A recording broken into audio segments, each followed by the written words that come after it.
سلام علیکم، روزتون بخیر. بیاین میخوام خریدامو بهتون نشون بدم. خب اینجا بلک فرایدی هست و علاوه بر اینکه خب رفتم با دل سیر برای خودم لباس خریدم، یه سری خریدای دیگه هم دارم که اونا خیلی برام جالبه بهتون نشون بدم. مثلا رفتم یه دونه شیرجوش گرفتم.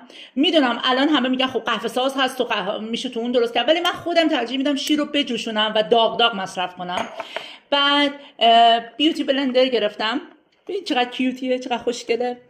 بعد اینو گرفتم که برای شستشوی صورت هست، مثل کرمه، میمالیم چربه و بعد صورت رو میشوریم که هرچی آرایش به پاک میکنه، صورت رو تمیز میکنه.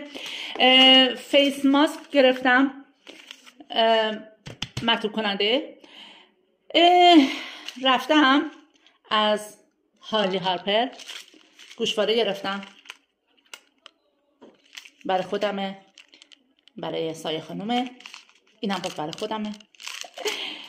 یه چیز خیلی جالب گرفتم، رفتم عطر گرفتم، ولی این عطر یه تفاوتی داره. این عطر عربی هست و بیسش پایش عود هست، اصل عود، یه بوی خیلی تندی هم داره اصل عود. اینو گرفتم که بسیار خوشبوه و هم خانوما میتونن استفاده کنن هم آقایون. این خیلی برام جالب بود که رفتم اینجا خیلی ترند شده که عطرای عربی میگیرن و من خیلی دوست داشتم اینو تجربه کنم. مدت‌ها دنبال این بو بودم.